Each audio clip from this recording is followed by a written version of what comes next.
ঈশ্বরকে চাইলে গুরুকরণ করতেই হবে।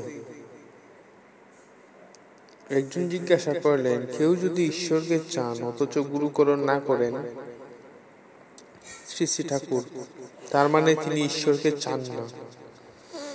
তেমন হাঁকা যদি পায় তাহলে মানুষ তেমন না হেগে পারে না।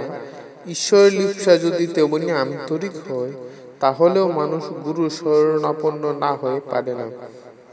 অন্তত আমার এমন ধারণা, গুরুকরণের ফর্ম রূপ সব জায়গায় সমান না হতে পারে, তবে গুরুকরণের তাৎপর্য যাতে সম্পন্ন হয় তা তাকে করতেই হবে।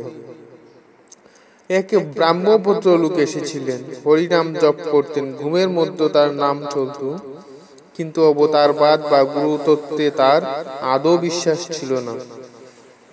ভক্তি বিশ্বাস বাস্তব জীবন্ত কাউকে অবলম্বন করতে যখন কুণ্ঠিত হয় তখন মনে হয় তার মধ্যে মনের কারচুপির অবকাশ থাকে ঢের।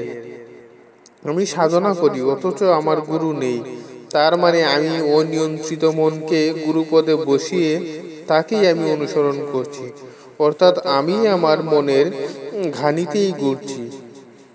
বলগাহারা অনিয়ন্ত্রিত মন বুদ্ধিকে সুনিয়ন্ত্রিত ও সুকেন্দ্রিক করাই সাধনা।